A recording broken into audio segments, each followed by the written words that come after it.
Hello, my name is Marcus. I'm the compiler of a collection of therapy quotes entitled Psychoanalytic Self-Awareness Quotes. This is TQ 394 to 401.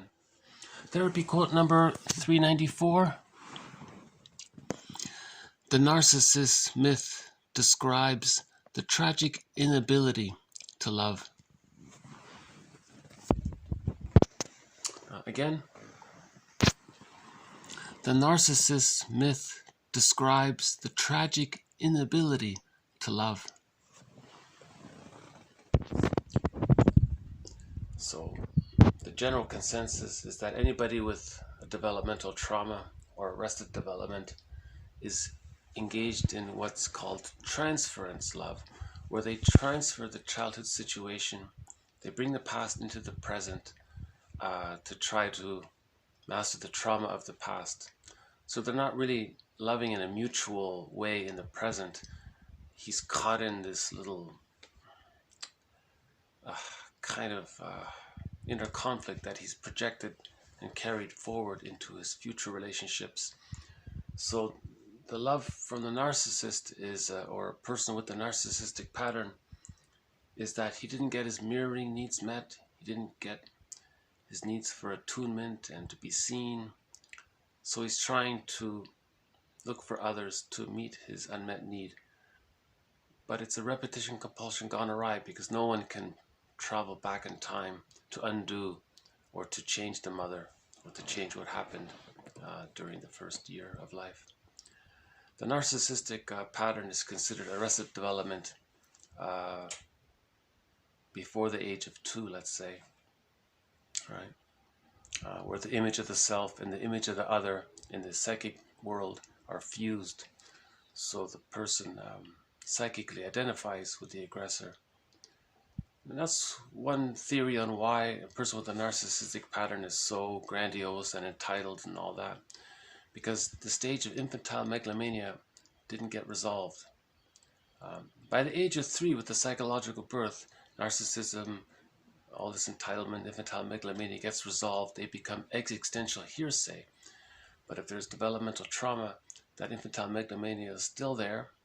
And if the image of the self is fused with the image of the other, whereby from the baby's point of view, the other is grand and powerful, and that person identifies with the aggressor. So they're caught in this double sort of fusional thinking where the person is very important and they're very entitled, and so someone called it a fake self-esteem or pseudo self-esteem. It's not real. It's just this it's this compensation image that someone creates, and they identify with that to not face the truth, which was split off, disassociated, and denied. One person called that the hungry, enraged, empty part self, which is in exile. So to maintain one's unawareness of the hungry, enraged, empty part self, they identify themselves with the grandiose image.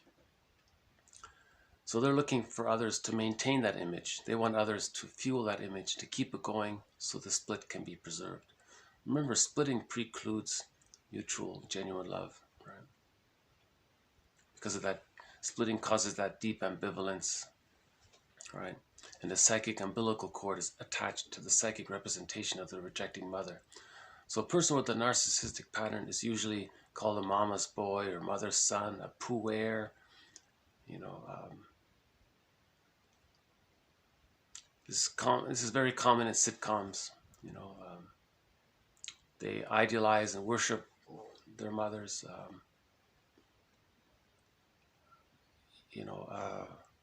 or they have strong feelings of devaluation of other people. That's a sign of the splitting. Okay, more on Narcissists, 395. Narcissist lacks a sense of identity and so turns outward to gain that reflection of himself that he cannot achieve inwardly alone. A sense of identity requires the capacity to sense oneself, as it were, to reflect oneself. So that's one way of putting it. With the psychological birth, you have ontological security, a felt sense of self, And that's reflecting you. You're coming from there. If that's missing, the person looks outward and wants people to provide mirroring and all that. So much has been said on the narcissistic pattern. This series doesn't really deal too much with the narcissistic pattern. It occasionally comes up.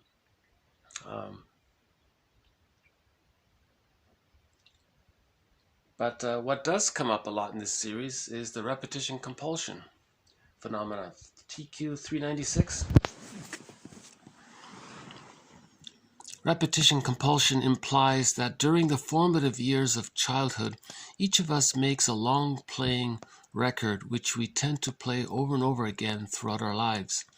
In repeating previous experiences, either directly or in symbolic form, we unconsciously attempt to undo what has occurred in the past and have things come out right the next time. The client married him. She married him because the situation symbolically embodies her previous experience where her new husband symbolically represents the father. So that was an example of the repetition compulsion gone awry. She wanted to marry someone who reminded her of her father so she can master the trauma with him. Sometimes the woman projects the trauma with the mother, displaces it, puts it onto the father. So she's really trying to master the trauma with the mother, but it's displaced onto the father. So the husband doesn't know what's going on. Right? I think this author may have been influenced by Burglar because he's the one, I think, who originated the record metaphor. Burglar says every neurotic carries a long playing music disc, those vinyl discs, with them. And every time they see a record player, they play that record on the record player. So they bring the past into the present and try to repeat it. The positive intention is to master the trauma of what's on the record, but it's considered pathological repetition or repetition compulsion gone awry because it can't be done. It's Sisyphus.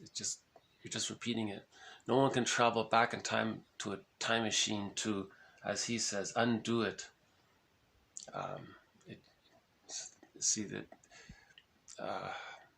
But that's the sort of the positive intention of the repetition compulsion, to master the trauma.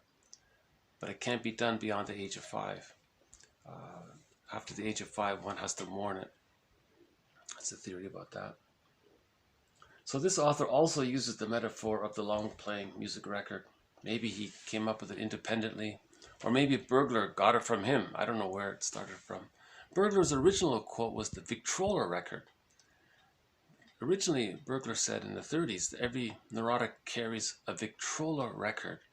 And every time he sees a Victrola, he plays the record. All right. Okay, 397. Projection. Unconscious rejection of one's emotionally unacceptable thoughts, traits, or wishes, and the attribution of them to other people.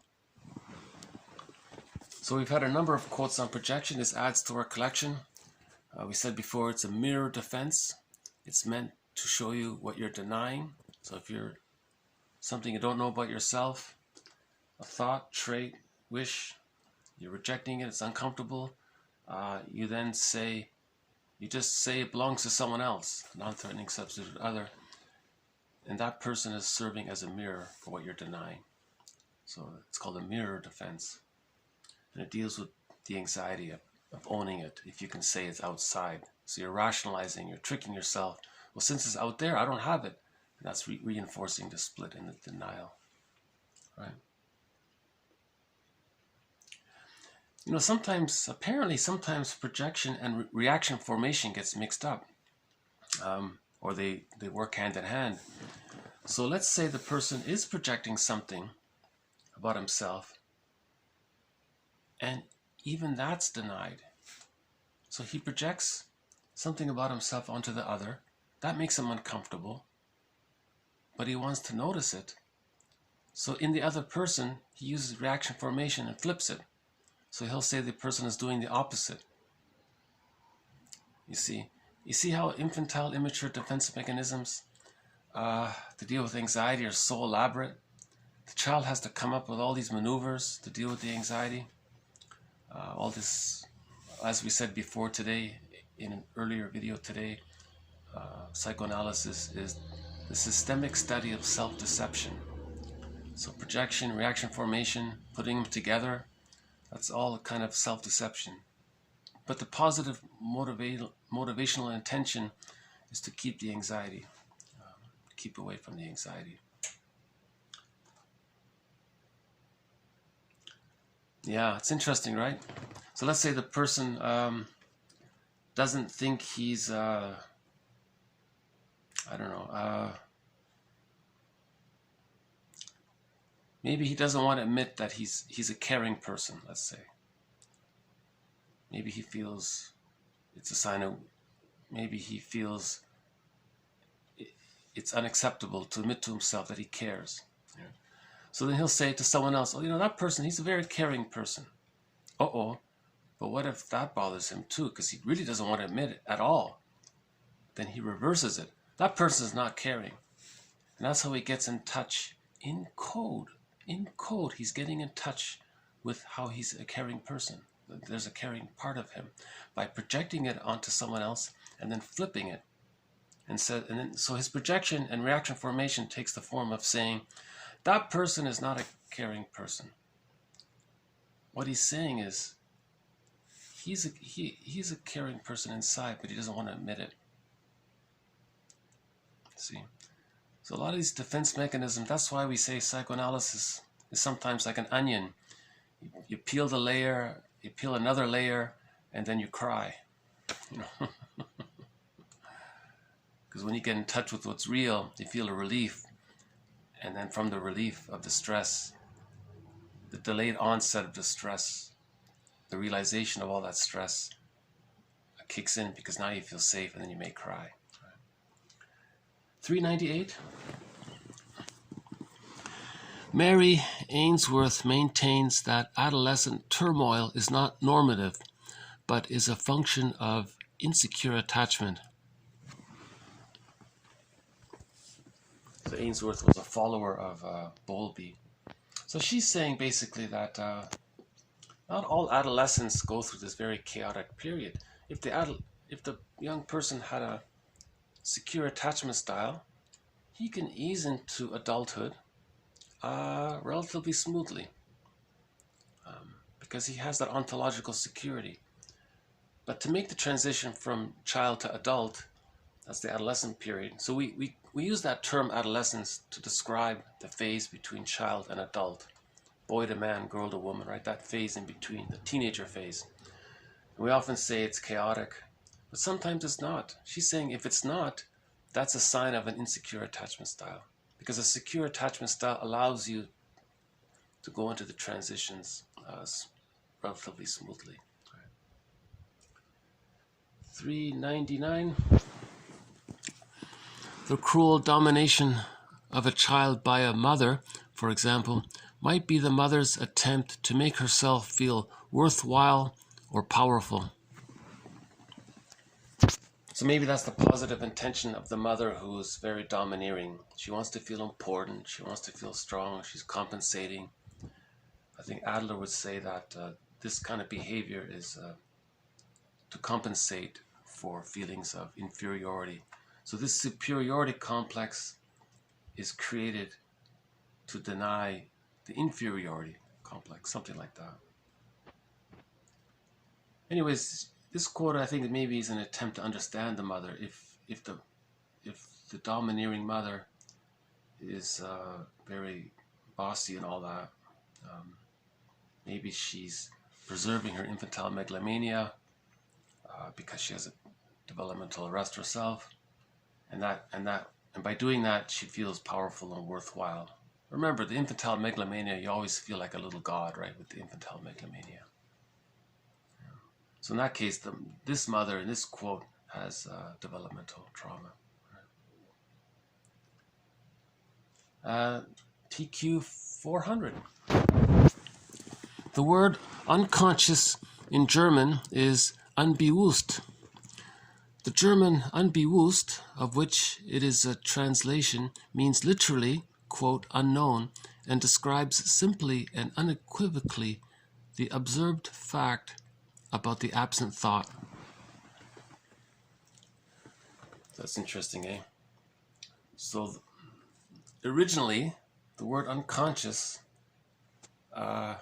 is unbewusst, which is a translation of the unknown. So what's unbewusst? That's what we're trying to do. We're trying to know what's unbewusst. Everything that's in the bag, the Robert Bly talks about, that's unbewusst. The stranger within, the secret self, the inner child of the past. Another word we can use is the unbewusst.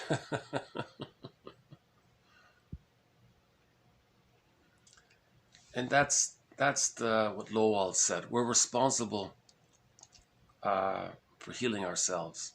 And for healing ourselves, he said that's man's evolutionary task, to heal themselves. And to heal, and for a person to heal themselves, they have to know themselves. But the self is the body-mind totality of the conscious, the preconscious, and the unbewusst, the unconscious. So we have to know the unbewusst, the unconscious, to know thyself. To know thyself means we have to know the unbewusst as much as possible. Okay, let's do one more, TQ 401. The therapist strives to identify what defenses a person uses, what kind of distressing affect motivates them, and what, quote, approach tendencies are eliciting this distressing affect. He also helps the clients work through the developmental history of the conflict. So that's one way of describing the therapy process. Notice the defense mechanisms, why they're being used as defense against anxiety. Okay, what's the pattern? So he's calling that the approach tendencies. What's the pattern, the repetition compulsion that's causing this occurrence? And identify how this pattern got created to begin with, the developmental history, which is usually unbewusst. Let's do that one again, 401. The therapist strives to identify what defenses a client uses, a person uses, what kind of distressing affect motivates them, and what, quote, approach tendencies are eliciting this distressing affect. He also helps them work through the developmental history of the conflict. So that ends up becoming an interpretation. You link the client's chief complaint in life, what's the main thing that's bothering them, so they're sort of aware of something, but they're not fully aware of it. So there's sort of that's the preconscious element. You link that to how the past, to the pattern created in childhood, and then you link it to how it's being displayed in the here and now with the therapist live. So you link the three parts, that's a total interpretation. So you identify the defense mechanisms, they're used to deal with anxiety, okay? And what's the repetition compulsion? That's the record, the long playing record from childhood.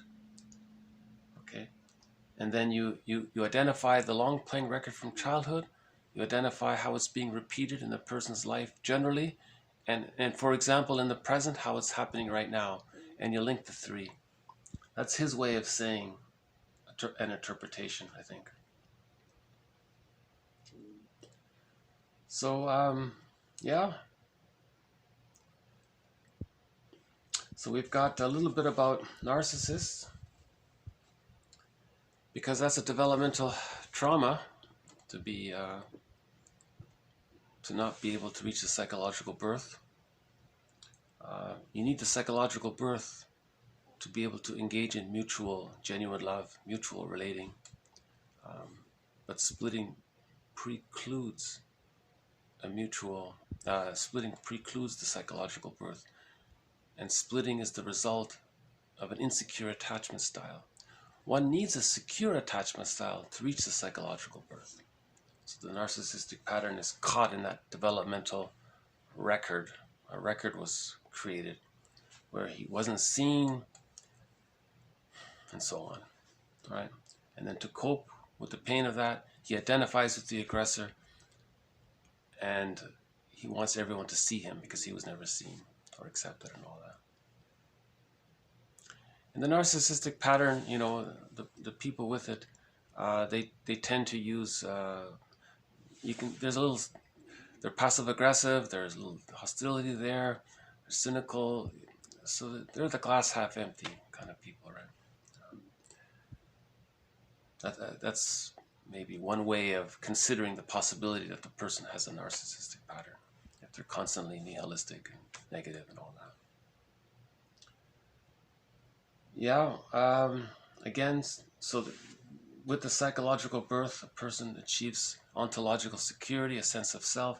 So the cathexis, the life force, is with the self. It's not with the rejecting image of the mother, which they identify with. You see, so there's that over-identification with the mother, with the narcissistic pattern. Alice Miller has a lot to say about the narcissistic pattern. Okay, the repetition compulsion we talked about. The positive intention is to try to master the trauma, but after the age of 5, it's gone awry. It can't do it, right? And that's dysfunctional living and dysfunctional relating. That's the transference love. And then, as we said before, that leads to conflict habituated relationships, hostile dependent relationships, or you just emotionally detach, you deactivate your attachment needs. So then that's called emotional divorce. Although they may be physically married, you know, that's dysfunctional relating, right? But they're coping, right? So the idea that, okay, so we added the idea that projection and reaction formation can sometimes work together. For example, the person doesn't know something about himself, he projects it onto another person, but that bothers him. So he sees what he's projected onto the other person, sees that then as in its reverse form, and then accuses the person of the reverse expression of what he's denying in himself. You see? So you have to peel the onion there. Ainsworth said that if it's very chaotic with the teenager, that could be a sign of an insecure attachment style. That's her theory. If the mother's very bossy, she wants to feel important and strong and relevant. So,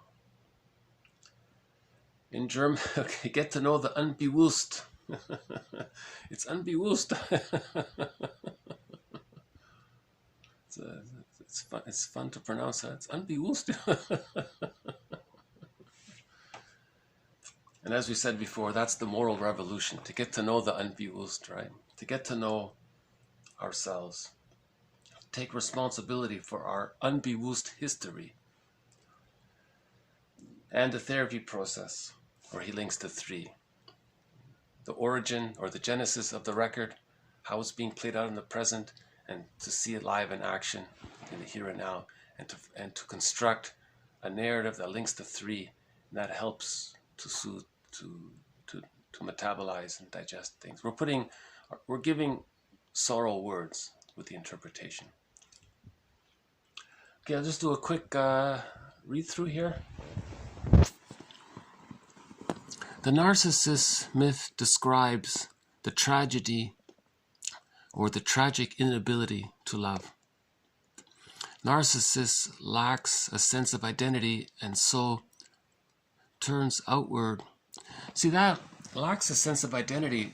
The alternative is that Narcissist believes that his sense of identity is the grandiose false self-image of himself. That's his sense of identity, but it's a pseudo identity, right? So he turns outward to gain that reflection of himself. Okay, as symbolized in the myth, Narcissus was staring in the pool of water and he saw his reflection like a mirror, And he wanted that feedback of himself. Like he wants that reflection. And yesterday's quote was, the object of my affection is my reflection. That's how one self-help author described a person with a narcissistic pattern. A sense of identity requires the capacity to sense oneself. Okay, so there's the sense of self. That's an inner ontological sense of oneself, right? This sense of oneself, as it were, helps to reflect oneself, to connect to oneself. Repetition compulsion implies that during the formative years of childhood, each of us makes a long-playing record which we tend to play over and over again throughout our lives. In repeating previous experiences, either directly or in symbolic form, we unconsciously attempt to undo what has occurred in the past and have things come out right the next time. She married him because the situation symbolically embodies her previous experience, where the man represents the father. Projection, unconscious rejection of one's emotionally unacceptable thoughts, traits, or wishes, and the attribution of them to other people, sometimes used with reaction formation.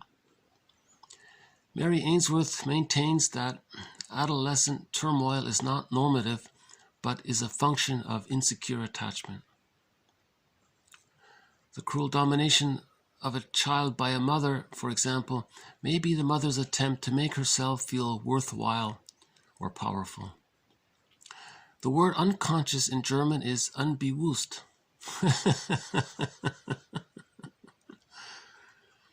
The German unbewusst, of which it is a translation, means literally, quote, unknown, and describes simply and unequivocally the observed fact about the absent thought. It's unbewusst. The therapist strives to identify what defenses a person uses, what kind of distressing affect motivates them, and what, quote, approach tendencies are eliciting this distressing affect. He also helps them work through the developmental history of the conflict. Okay, so these are pretty good quotes, this collection here. I think this set offers a sort of a bit of a survey of the therapy process, so that things are not so unbewusst. That's the goal, to make the unbewusst conscious, to make the conscious conscious, to make the unbewusst wust? No, I don't know. What's conscious in German? I don't know. To make the unbewusst conscious. So I'll just leave it here. So thank you very much. This has been TQ 394 to 401. More to follow. Thank you. Bye for now.